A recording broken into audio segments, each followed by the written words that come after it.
15 things you should know if you really enjoy cooking. Tomato hack, watch this. Grab 2 plastic lids. Lid 1, tomato babies. Lid 2. Perfectly cut every single time. Shell it. She's naked. Cut it like this, and like that.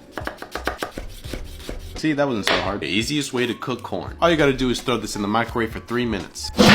At this point, it should be perfectly cooked. Just be careful, it's extremely hot. If you guys make a soup or a stew and it comes out too salty, just drop 1 peeled potato in it and it should take the salt away. If 1 doesn't reduce the saltiness, try adding 2. If you notice your brown sugar is always hard when you're going to go use it, store it in an airtight container. The bag alone will let air in, causing it to get hard. When you crack an egg, don't crack it on the side of a bowl. Crack it on a flat surface, that way you get no shell inside of your product. Is cutting chives annoying for you? All you need is chives and a paper towel. You're gonna wrap your chives inside the paper towel. The paper towel holds the chives in place, making it for very easy cutting for beginners. You have a thermometer, but you don't know if it's calibrated correctly. Grab an ice cold jug of water, put the thermometer right inside. And if it reads anywhere from 32 to 33 degrees, it's perfect. A perfectly normal and good egg will always sink to the bottom. In any case, if your egg is ever on top of the water floating belly up like this, throw it away. When it comes to salt, there are so many different kinds of sizes, but this one right here, flaky salt, is used for finishing only. Very expensive. You don't want to use this for everyday seasoning. Thing is to put baking soda in your fridge. Keeping one of these in your fridge will keep your things a lot fresher for a lot longer. But what if you don't have peanut butter? Peanuts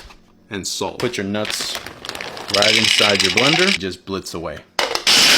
And make sure to add the salt at the end of mixing. I'm gonna show you how to know when your baking powder is good. Just put a little bit in any container. Now, if I add water to this and the baking powder starts to make like a fizzing sound, that's how you know it's good. Listen closely.